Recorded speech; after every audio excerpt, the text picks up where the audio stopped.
Bonus Smarkcast. Doing this Tyler Breeze selfie style. You got a thing going on. Anyway, this is for a question for Markel at Tinderbuds, one of my friends. I didn't want to make him wait a week to answer a question, so I'm gonna go ahead and answer it. I'm also going to give my thoughts on some new developing news and make an announcement. This should still be under 10-20 minutes. Either way. Okay. First up, Markel question was, where do I see the Divas division in 5 years? I.e., who is the champion, who's gone, who's still there, blah, blah, blah, blah.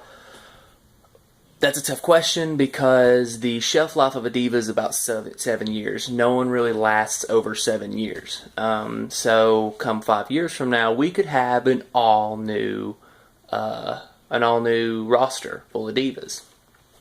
In the WWE, I'm assuming that Charlotte, Bayley, all the girls, all the NXT girls, Sasha, all of them will be, running WWE. I'm sure Summer Rae will still be there. Paige will still be there.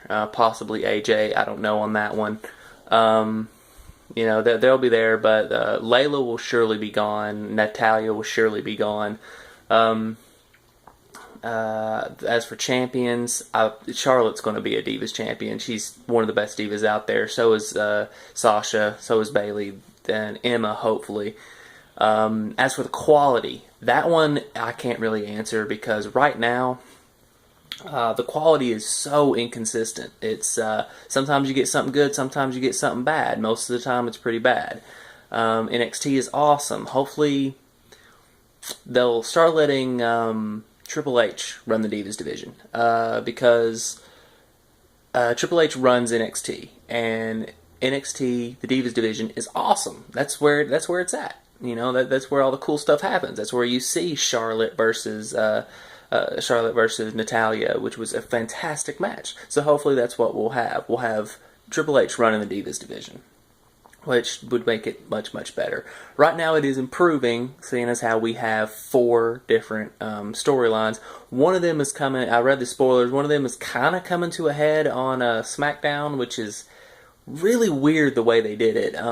It's the Layla and Summer Rae feud is going to be, it's weird. Just watch it. It's very odd the way they pulled it off. But yeah, there's your answer. Hopefully it answered it. Like you wanted it.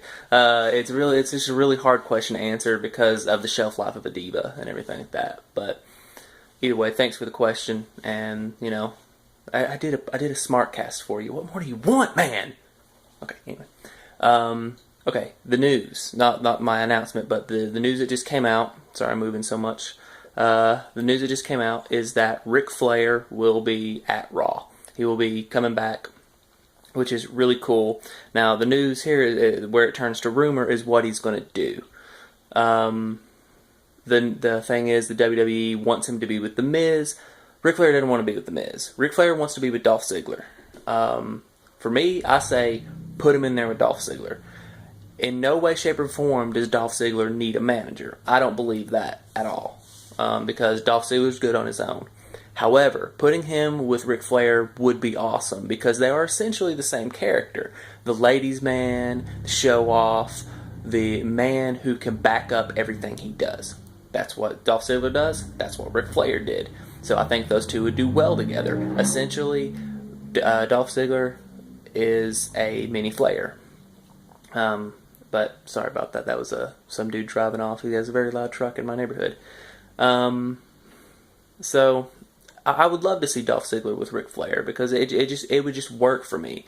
And that would give a little bit more respect towards Ziggler. Maybe even get him some more screen time. I would love to see that. I would love to see Ziggler get elevated a little bit. I made the prediction that I think it's going to be Cesaro or Ziggler winning the Intercontinental title. It'll be one of the two. I don't know which. But if Ric Flair joins up with Ziggler, that kind of tells me that we might get a Ziggler versus Cesaro feud, which would be an insane feud.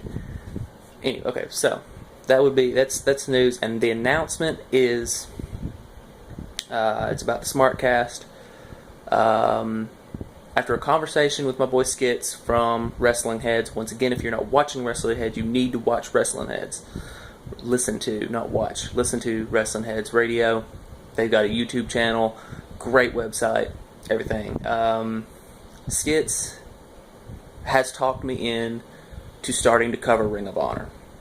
I haven't covered Ring of Honor because most of my fan base is WWE. Most of the people who watch the Smarkcast don't watch Ring of Honor, don't even know what Ring of Honor is.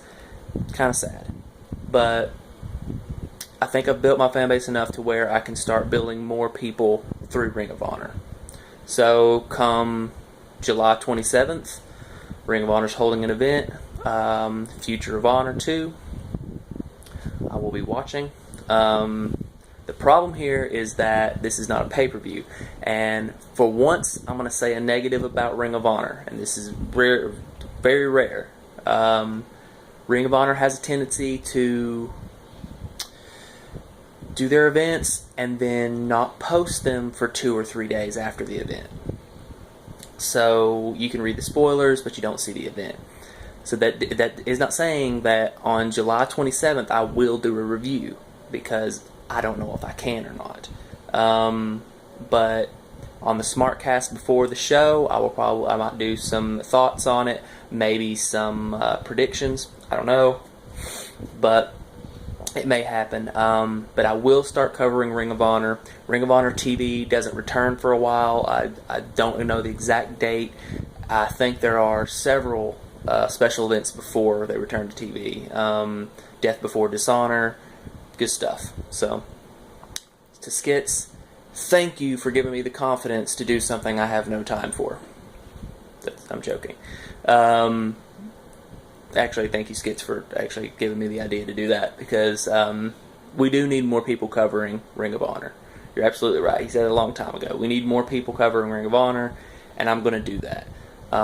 They hold a lot of events in Nashville. Hopefully I'll get to go to a few. I've been to a Ring of Honor show before. The crowd, way crazy. So, that's my announcement. Smarkcast will start to cover Ring of Honor now.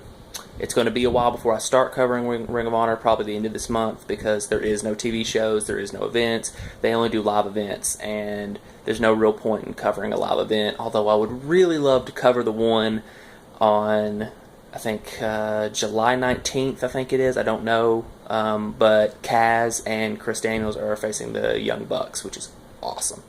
But anyway, I'm going to get off here. This was a quick 8-minute, 9-minute Smarkcast, pretty much for Markel. Once again, thank you for your question, Markel, and thanks for watching Smarkcast.